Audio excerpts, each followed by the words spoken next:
తెలంగాణలో కాంగ్రెస్ పార్టీ పరిణామాలపై Congress incharge Meenakshi Natarajan special focus చేశారు. నియోజకవర్గాల్లో పార్టీ పరిస్థితి, ఇతర కీలక అంశాలపై రివ్యూ చేస్తున్నారు. ఉదయం నుండి సాయంత్రం వరకు ఎమ్మెల్యే క్వార్టర్స్లో వరుస సమావేశాలు నిర్వహిస్తున్నారు. 119 నియోజకవర్గాల్లో పోటీ చేసిన అభ్యర్థులతో విడివిడిగా భేటీ కానున్నారు.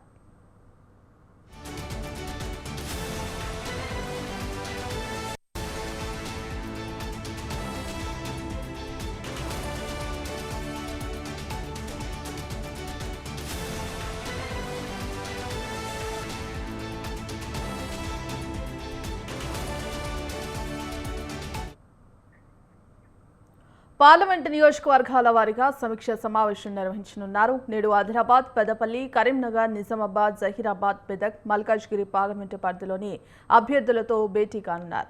రేపు మిగతా పార్లమెంటు అభ్యర్థులతో సమీక్ష చేయనున్నారు మీనాక్షి నటరాజన్.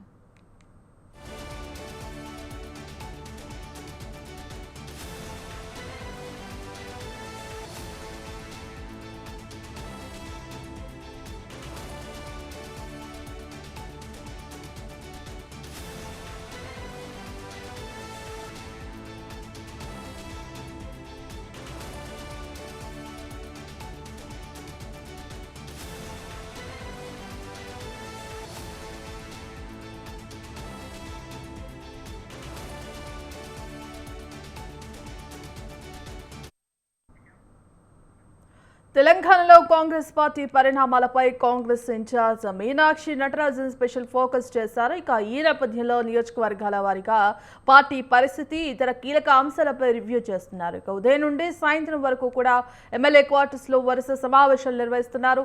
మొత్తానికి 119 నియోజకవర్గాల్లో పోటీ చేసిన అభ్యర్థులతో విడివిడిగా భేటీ కానున్నారు. ఇందుకు సంబంధించి కంప్లీట్ అప్డేట్స్ మా కరెస్పాండెంట్ ఉషా లైవ్ లో అందిస్తారు. ఉషా, చెప్పండి, ఇక మీనాక్షి నటరాజన్ ఇటు మిగతా పార్లమెంటు అభ్యర్థులతో కూడా వరుస భేటీలు అయితే నిర్వహిస్తున్నారు. ఇక మొత్తానికి 119 నియోజకవర్గాల్లో పోటీ చేసిన అభ్యర్థులతో కూడా విడివిడిగా భేటీ కానున్నట్టుగా తెలుస్తోంది. ఇందుకు సంబంధించిన అప్డేట్స్ ఏంటి?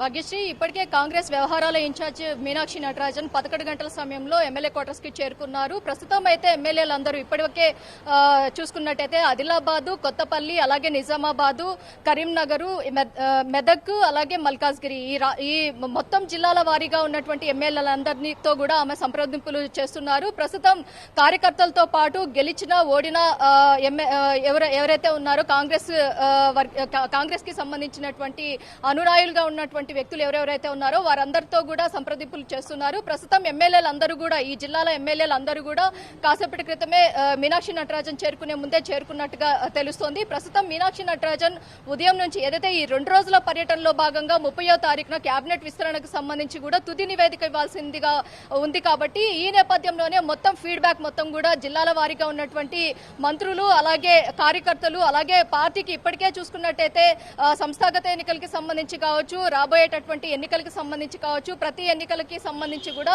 కసరత్తులకి సంబంధించి, అలాగే ఏ జిల్లాలలో ఎక్కడ ఓడిన ఘటనలు ఉన్నాయి, ఆ కార్యకర్తలతో సంప్రదింపులు కావచ్చు, అక్కడ పార్టీ బలోపేతం దగ్గర నుంచి ప్రతి ఒక్కటి కూడా క్షుణ్ణంగా పరిశీలిస్తున్నట్టుగా అయితే తెలుస్తోంది. ఈ అంశానికి సంబంధించి నటరాజన్ పూర్తి స్థాయిలో అయితే ఉదయం 11 గంటల నుంచి కూడా సాయంత్రం 8 గంటల వరకు కూడా పూర్తి స్థాయిలో సమీక్షించనున్నట్టుగా అయితే తెలుస్తోంది. ఎవరైతే ఆశావాహులుగా ఉన్నారో ఇప్పటి వరకు ఏదైతే సంస్థాగత ఎన్నికలు, రాబోయేటటువంటి గ్రామ పంచాయతీ ఎన్నికలు కావచ్చు, ప్రతి ఒక్క పార్లమెంట్ సెగ్మెంట్స్ కి సంబంధించి కావచ్చు, ప్రతి ఒక్క మంత్రుల్ని కూడా ఏదైతే సంప్రదించే అవకాశం ఉంది. ఈ నేపథ్యంలోనే ఒక్కొక్కరిగా ఏదైతే కొన్ని జిల్లాలని ఇవాళ పిలిచే అవకాశం ఉంది, అలాగే రేపు మరికొన్ని జిల్లాల వారిని కూడా సంప్రదించే అవకాశం ఉంది. ఇప్పటికే మనం చూసుకున్నట్టయితే మీనాక్షి నటరాజన్ ఇవాళ మీనాక్షి నటరాజన్ ఏఐసిసికి ఇచ్చేటటువంటి నివేదిక ఒకటి, మరోవైపు పిసిసి చీఫ్ మహేష్ కుమార్ గౌడ్ ఇచ్చేటటువంటి నివేదిక మరొకటి, అలాగే సీఎం ఇచ్చేటటువంటి ఈ ముగ్గురి నివేదికను బేరీజు వేసుకునే ఏదైతే కేబినెట్ విస్తరణకి సంబంధించి ఈ నెల 30వ తారీఖున ఏదైతే గతంలో వెళ్ళినటువంటి 3 రోజుల పర్యటనలో భాగంగా సీఎం వెళ్ళినటువంటి కేబినెట్ విస్తరణ ఏదైతే ఉందో ఇందులో భాగంగానే ఈ మొత్తం కూడా విశ్లేషణ అనంతరము ఎలాంటి కేబినెట్ విస్తరణలో ఎలాంటి అంశాలు చోటు చేసుకోబోతున్నాయి, మంత్రులకు సంబంధించి కావచ్చు, అలాగే ఆయా శాఖలు ఇప్పటి వరకు కూడా ఏదైతే నిరాశ పరులు ఎవరైతే ఉన్నారో వారందరినీ కూడా అక్కడ ఉన్నటువంటి పరిస్థితులు మొత్తాన్ని కూడా బేరీజ్ వేసుకొని 119 నియోజకవర్గాలకి సంబంధించి కూడా పూర్తి స్థాయిలో ఫీడ్బ్యాక్ తీసుకోనున్నట్టుగా అయితే తెలుస్తుంది. ప్రస్తుతం అయితే మీనాక్షి నటరాజన్తో ఏదైతే ఎమ్మెల్యేలు అందరూ కూడా సంప్రదింపులు అయితే జరుపుతున్నారు. సుదీర్ఘంగా అయితే సంప్రదింపులు అయితే జరుగుతుంది. సమీక్ష అయితే సుదీర్ఘంగా కొనసాగుతుంది. ఈ సమీక్ష దాదాపు సాయంత్రం 8 గంటల వరకు కూడా జరిగే అవకాశం ఉన్నట్టుగా అయితే ఉంది. ఈ చర్చల్లో భాగంగా ఎలాంటి ఫీడ్బ్యాక్ వీళ్ళు ఇవ్వనున్నారు, అలాగే కార్యకర్తలు ఏదైతే గెలిచినా ఓడినా అనే తారతమ్యం లేకుండా వారందరి దగ్గర కూడా ఫీడ్బ్యాక్ తీసుకోనున్నట్టుగా అయితే తెలుస్తుంది. Bhagyashree. Right, thank you Usha.